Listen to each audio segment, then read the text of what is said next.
తెలంగాణ అంటేనే చాలా సెంటిమెంటల్ ఉంటుంది. హ్మ్. ప్రాంతీయ పార్టీ అంటే తెలంగాణ అంటే కొట్లాడి తెచ్చుకున్న తెలంగాణ అమరుల 1200 మంది అమరులు అయిపోయారు. హ్మ్. కానీ తెలంగాణ రాష్ట్ర గేయానికి అందశ్రీ రచించినటువంటి ఈ పాటకి హ్మ్. ఆంధ్రలో ఎందుకు తీసుకొచ్చి పెట్టిరు ఇక్కడ? అసలు ఆ పదం అనేటువంటి అర్హత నైతికకు హ్మ్. ఇలా మాట్లాడే ఏ వెధవలకు లేదు. వెధవలు హ్మ్. ఆంధ్ర ఆయనను తీసుకొచ్చి మ్యూజిక్ చేయించిరు అనే అర్హత ఏ వెధవలకు కూడా లేదు. తెలంగాణలో ఎందుకు అంటే మ్యూజిక్ డైరెక్టర్ లేరా? ఎందుకు అంటే వినండి, ఎందుకు అంటే హ్మ్. టిఆర్ఎస్ సాంస్కృతిక విభాగం పేరుతో చేసిన క్యాసెట్లోనే జయ జయ హే తెలంగాణ అనే పాటను 2001, 2, 3 ఆ ప్రేర్లు చేసినటువంటి పాటను జయ జయ హే తెలంగాణ అనేటువంటి పాటను హ్మ్. ఆ రోజు సీమాంధ్ర గాయకుడైన రామకృష్ణన్ తీసుకొచ్చి జై జై హే తెలంగాణ అని పాడిపించారు.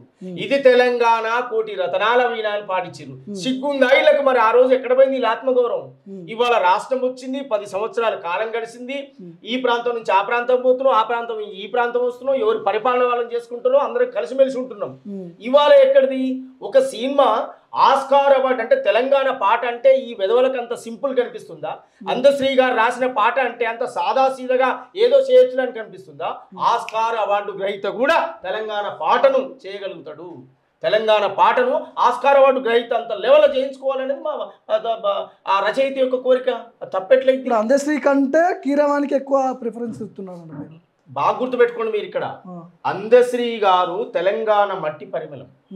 అందశ్రీ గారికి ఒక స్వేచ్ఛనిస్తారు. అందశ్రీ గారు తాళమోలు కొట్టాలి, దర్వేయాలి, ఎవరు మ్యూజిక్ కొట్టాలి, ఎవరు కోరసు పాడాలి అనేది అందశ్రీ స్వేచ్ఛ ఉండదా? ఇప్పుడు ఇది ఎట్లుందంటే ఈ సామెత, నా కొడుకు పుట్టిండు, నేను పేరు పెట్టుకుందాం అనుకుంటే ఇంకోటి కూడా మాకే అవకాశం ఇస్తలేమంటే ఏమైనా అర్థం ఉందా? ఓకే, తండ్రి ఎవరు ఆయనే కదా పేరు పెట్టేది. పక్కింటోళ్ళు వచ్చి మొత్తుకున్నట్టుంది ఇప్పుడు ఈ కథ. అందశ్రీ గారి కడుపున పుట్టిన కొడుకు అందశ్రీ గారే పేరు పెట్టుకుంటాడు అంటున్నా. మ్యూజిక్ డైరెక్టర్ ఎవరు సెలెక్ట్ చేసుకోవాలి? ఇప్పుడు మాట్లాడే దొంగ సిగ్గుందా వీళ్ళకు? 10 సంవత్సరాలు ఈ పాటను పట్టించుకురా? ఈ పాట వచ్చిందా? ఈ పాటను రానిచ్చిరా? ఈ పాట రాసిన రచయిత పేరైనా వినిపించిరా, కనిపించిరా?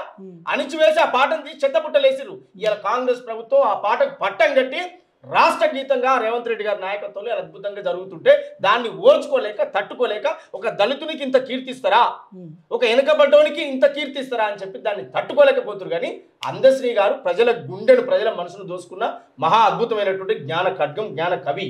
ఆయనని ఇవాళ కొత్త ఏదో తెచ్చిపెట్టి కొత్త ఏదో అతికిస్తూ వచ్చింది కాదని, ఆయన అద్భుతమైన సమాజాన్ని ప్రభావితం చేసేటువంటి పాటలు రాసిన మహాకవి ఆయన.